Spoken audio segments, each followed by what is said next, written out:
Well, hey gang, how you doing? This is Will Moore, your host with Somewhere in America. And guys, I know it's been like a while since I've did a video.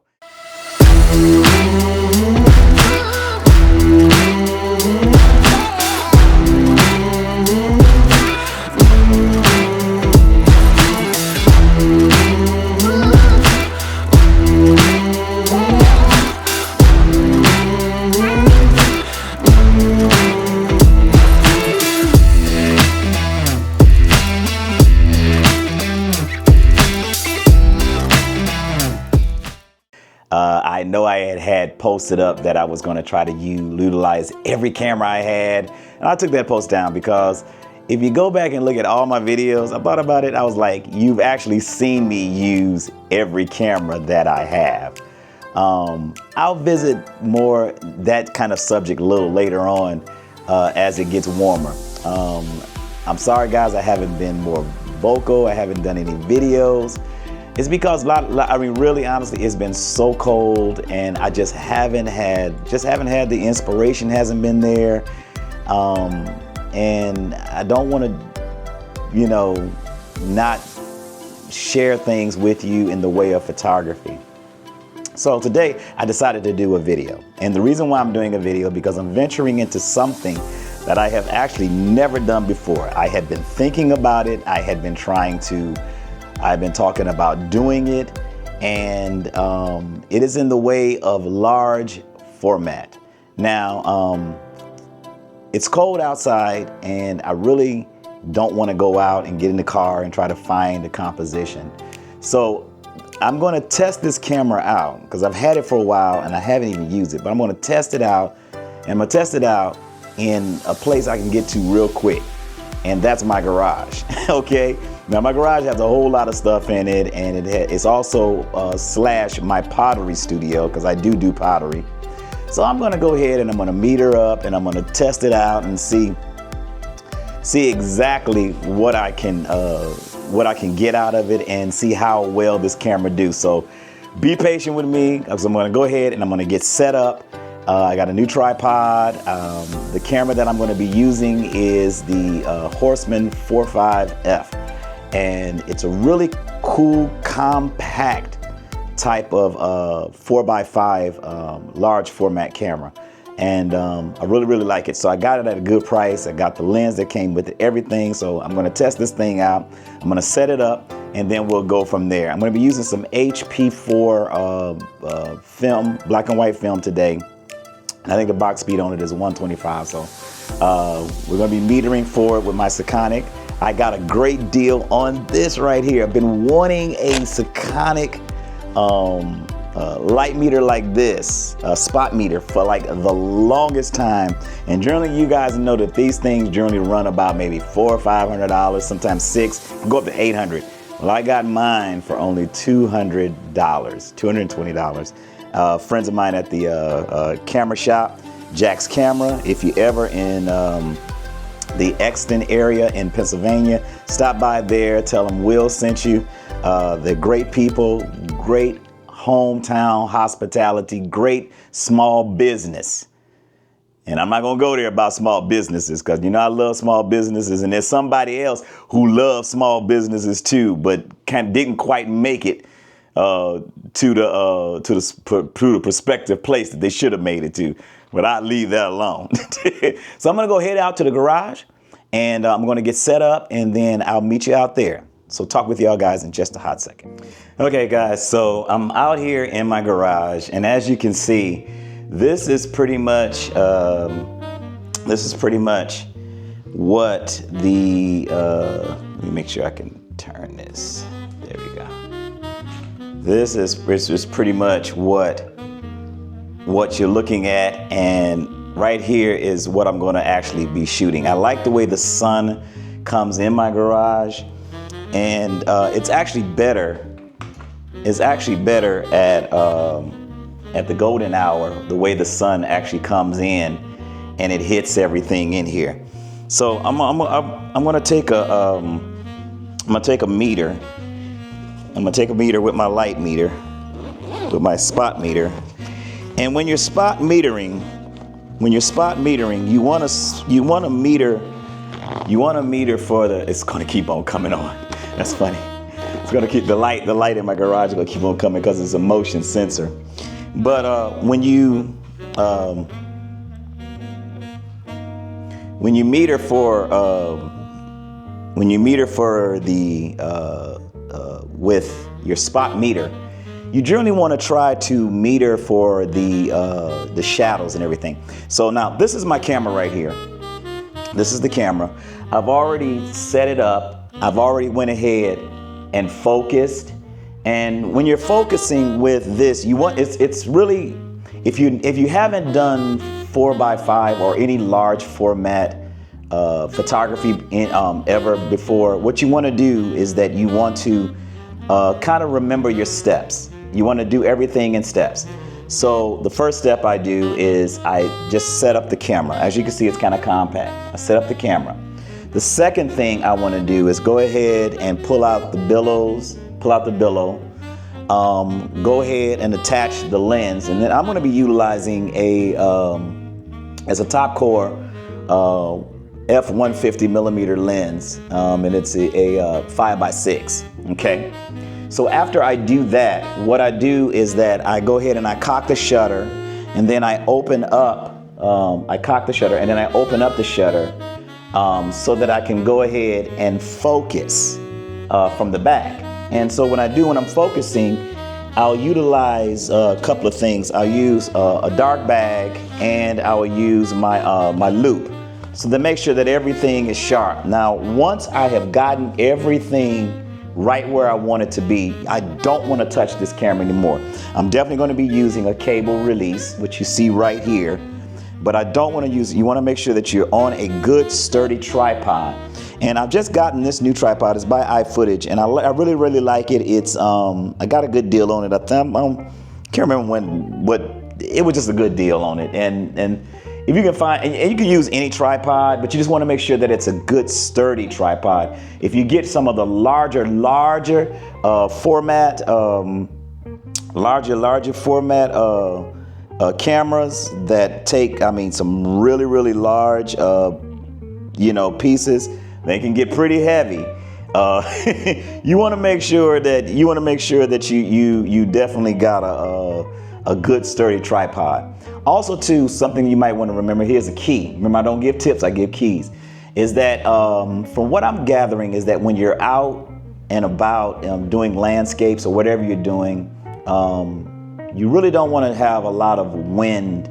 You want to make sure that the wind is kind of died down a little bit, or that there's no wind. And the reason why, you can shoot if you want to, but the reason why is because this thing has, like I said, it has billows on it, and it's just all mechanical. There's nothing, electrical about it. There's nothing.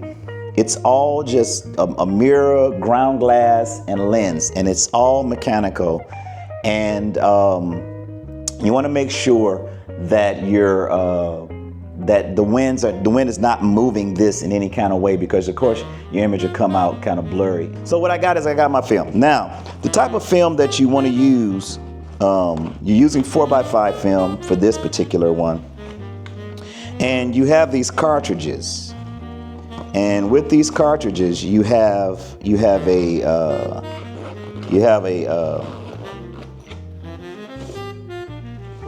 a dark slide.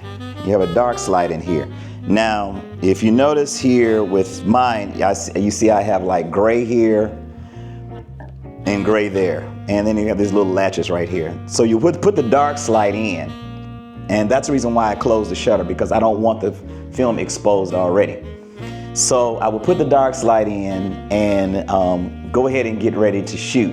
And I would put the cartridge in, pull the dark slide out, and the film is exposed on this side. And then when I'm done, I'll flip this. It'll be black. That way I know that I've already used that cartridge, and I won't be trying to sit there and do it all over again. Now, something else I want to do, because I'm real funny about reciprocity. So I have an app that I use in the way of reciprocity.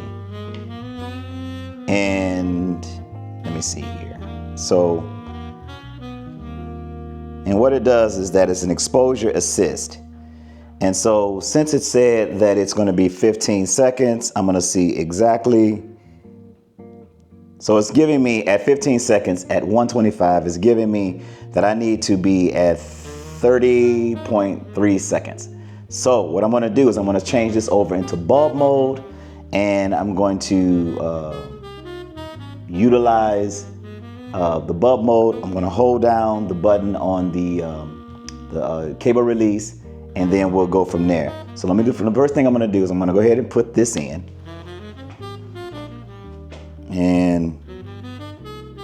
And I'll talk later about, because there's a lot of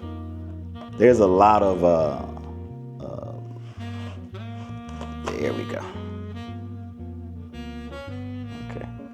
And there's a lot of videos out there that actually take you through all of this and show you exactly what you want to do. So I'm going to go ahead and change this over to bulb mode.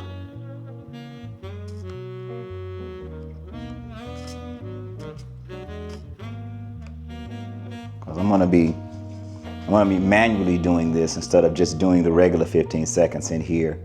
I'd rather go ahead and utilize the reciprocity just in case it's too dark or that there's not enough light getting to the film. Okay, so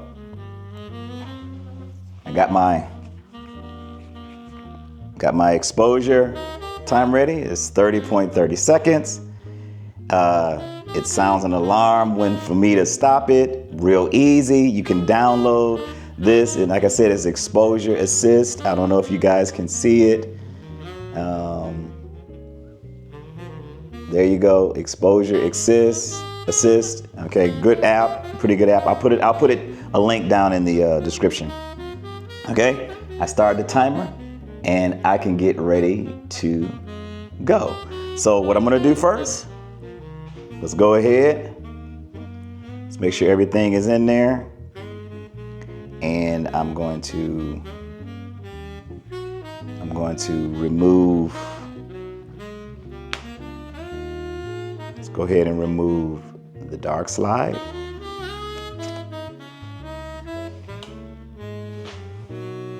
And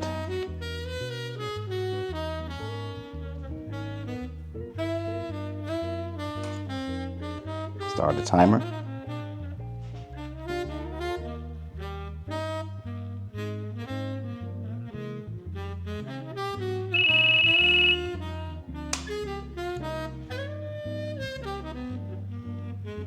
And I'm kind of concerned that it didn't go off like it's supposed to, or that I didn't open up I didn't open it up. Oh, it's already open. Oh, okay. There's a problem. All right. There's a problem because I forgot to close the shutter after I had already had taken the picture. So this film, this might have not did exactly what it's supposed to do. So I'm going to flip this to the dark side because I probably did not, because it was open. And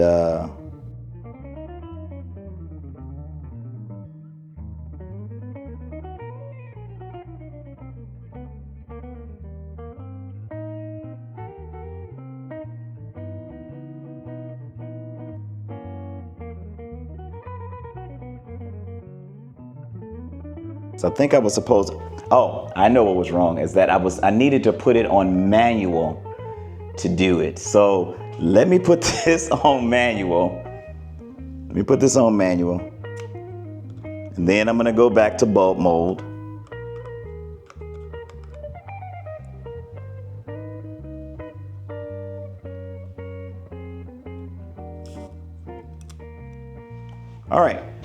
All right, hey, like I told you guys, it's a trial and error. I have never used this kind of camera before. Everything is fine, so I'm gonna make sure that this is out the way because I don't want this to be in the shot. I don't want this to be in the shot at all. So let me go ahead and let's try this one more time.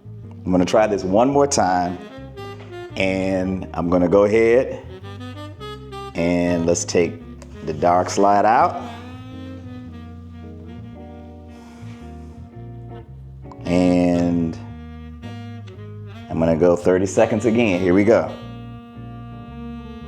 Okay. I guess I took the shot. I'm not very sure. Let me do a test real quick and I'll know for sure.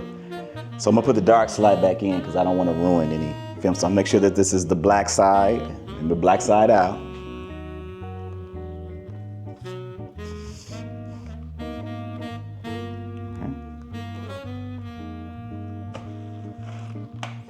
And you gotta be careful because you know what? I'm gonna tell you, this film is not inexpensive. You can really go broke. So you really want to make sure that you're actually testing everything before you actually do stuff. So I'm gonna do what I'm gonna do is I'm gonna test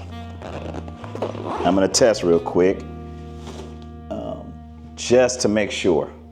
So this is how I'm gonna do my test. I'm gonna go ahead and cock the shutter, and I'm just gonna look.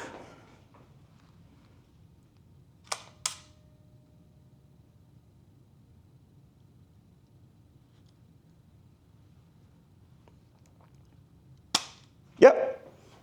Guess what? I did it right. So yeah, the shutter opened up, and then when I released it, it closed. So we got a good shot. I'm sure we might have a good shot. So now what I'm gonna do is I'm gonna go ahead and I'm going to frame up something else in the garage, and then we'll go from there. So let me go ahead and set this up and set up another composition, and I'll be right back with you guys in just a hot second. Okay, so this is the next composition that I'm setting up. I mean, it's nothing but all of the stuff that I use to do my lawn and everything. But it's this window. It's this window that I'm really, really fascinated with. And I just like how the light comes in here. Now I've already metered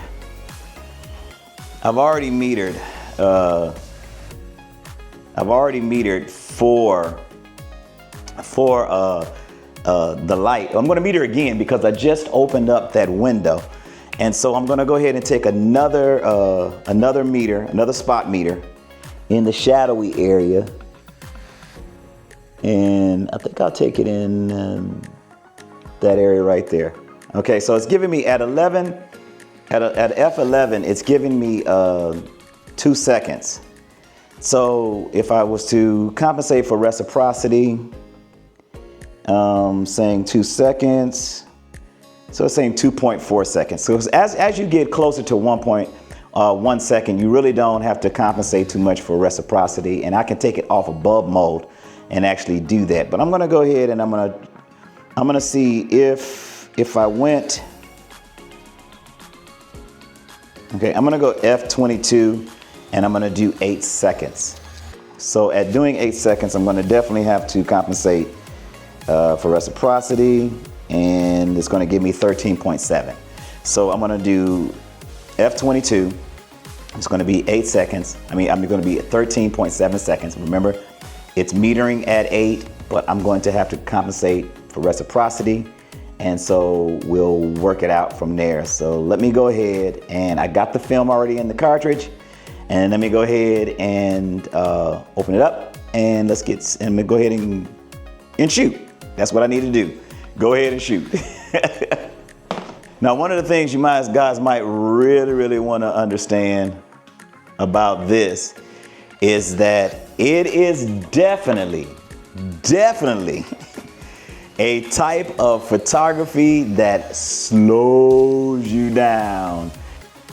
It slows you down, and it makes you really, really think about your compositions and actually how you want to shoot.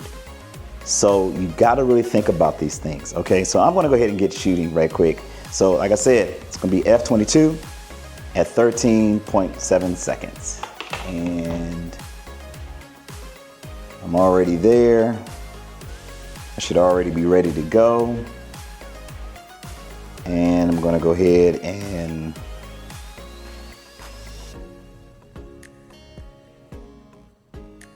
oh, What did I forget to do? Take out the dark slider.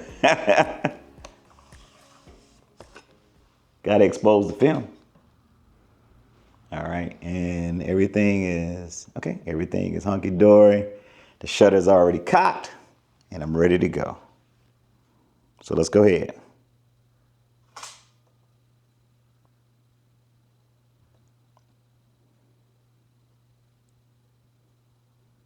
And 3, 2, 1. And guess what? That's another one in the can.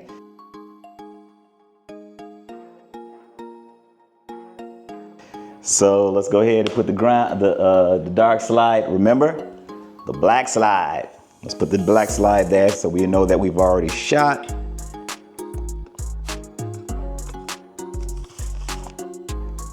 And let's do that. And we'll go ahead and we'll change this around real quick to the other one. And let's go ahead, I'm gonna go ahead and look for another composition that happens to be in the garage. So give me a hot second. Okay, so I found another good composition, which is my pottery wheel.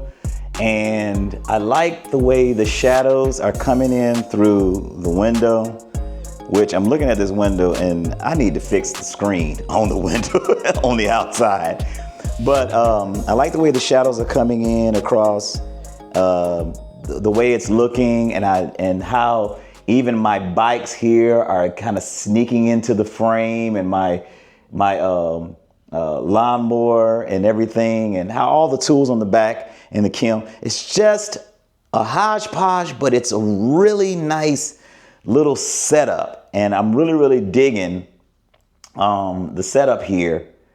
And I really like the way it's looking. So I got my camera this time. I'm gonna show you what I'm doing with my camera. This time I got the camera and I got it actually at a lower angle because I want to get a nice angle. Now, one of the beautiful things about that I love about this is that it has a lot of moving parts, and you can raise this. I can raise it. I can lower it. I can tilt it to give a creative look, like a kind of a tilt shift. It's really fantastic the way it works. So, like I said before, I really dig this composition right here, and I think it's going to work out fantastic for me. So I want to go ahead and meter for this. So let's meter. Now, you know, guys, we've done F11, we've done this is F22 now. Let me go ahead and see exactly what we're looking at right here. So I'm gonna meter for the shadows, which is right up under my wheel.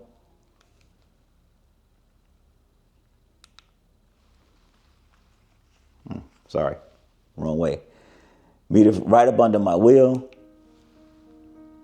And so it's giving me, at F22, it's giving me 30 seconds. So I think it's probably because it's saying it's enough light coming through, but I don't want to do F22. So I'm going to go to F11, 8 seconds. And let's see what we can get from there. So I'm going to go F11, 8 seconds. And I think we've metered that before. So if I put in 8 seconds at F11, guess what it's giving us? Still at 13.7. Okay, so I've gone ahead and I have metered and I have focused. I've closed the shutter so I won't make a mistake and expose the film.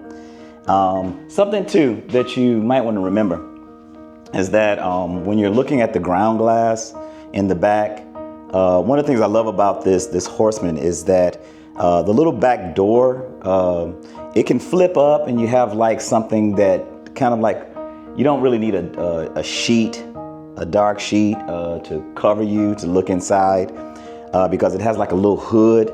But I like to keep it covered because I'm just funny like that. And but you can take it off, and it's great. You can put it back on. Also, you want to make sure you get a loop, a little loop, so that you can, when you're looking at the back of the ground glass and you're looking at stuff really close up, your subjects, you want to make sure that you got everything at all corners, that they're all sharp.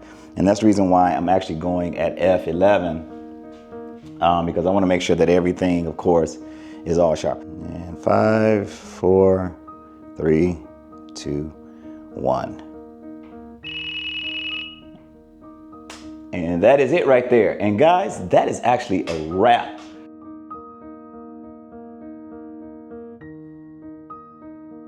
With that, so remember, dark slide, so you know that you've already used that film. I mean, that particular, that film right there. Get ready to go ahead and process this film. And I will process this in the same manner that I would process any of my other black and white film. I'll be using the Cinestill, which is really good. And but the tank is a little different. Now, when you go ahead and take the film out of the cartridges, you need to do everything. Everything needs to be done in a dark bag, or either a dark room or whatever you can get. Preferably, I have the I bought from Adorama. I have the little dark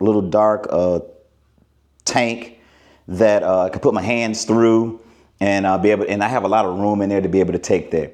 Something that you want to know about this film is that when you first get your film, whether it's the color film or the black and white, they have these ridges on top, and these ridges should always, when you're putting the darks, and you have to put this film inside of your cartridges in a dark bag, because it'll come in a box. And when you open the box, there'll be another box, and this is a dark black box. And when you open that box, there is a dark black plastic film that's covering that film. It's not like your regular other 35 millimeter or your 120 that you actually have in a little tube, and you just do that, and you know how we put it in our House of Blad or whatever. It doesn't work that way. You actually have to do everything in a dark bag. You have to put that film in the cartridge in the dark bag, and you have to take it out in a dark bag, put it on your canister, put it on your spool, put it in your canister, lock that up, and get ready to go ahead and develop it. And you don't see that until after it's already developed and ready to go. So this is my quick test of this camera. Now, if you want a review, I could give you a review, but if you really want a good review, I'm going to put a link down in the description. Kyle McDougall, who inspired me to get this camera right here, and I really love it. I love the way it works. I'm going to see how it works out with the film, though. You guys have already seen it right there, seen the pictures. But he really inspired me to get this camera right there, because I really wanted to get into large format a long time ago, and I had just been hesitating. So now I'm actually doing it, and I'm really glad about it. So, but I'll put his link down in there where he does a review, goes over the lenses that you can get, goes over how this camera works and everything, and also he takes it out for a test and produces some really beautiful images. I cannot wait. Like I said, it's been so cold everywhere, especially here in Pennsylvania and New York and other places, that it's just been really hard to get out. And but I am going to get out because the temperatures are coming up. I am going to get out because I want to see what this camera does in the field and how it works and everything. But other than that, guys, I hope you enjoyed that little quick segment of Somewhere in America. And I missed you guys, and I'm glad I'm back. I hope you guys had a great Thanksgiving. We're approaching the holiday seasons. Be careful. Be mindful of any scams out there, because there's a lot of people trying to get everybody and trying to take your money. If you see a good deal on a camera or something, and it's a site you've never seen before, and you say, I'm going to go ahead and click, don't, because guess what? 9 times out of 10, it's not real. You'll send your money and you'll receive nothing. So be very careful. Stick with the ones that you know, B&H, Adorama, some of the people on eBay. Check them out first. KEH. Check out all these people and take the time, because as they always say that everything that glitters is not gold, and if it looks good and you think it's good, it might not be actually good for you. So Other than that, God bless you guys. I hope to see you again in the next segment, and I will talk with y'all later. Other than that, as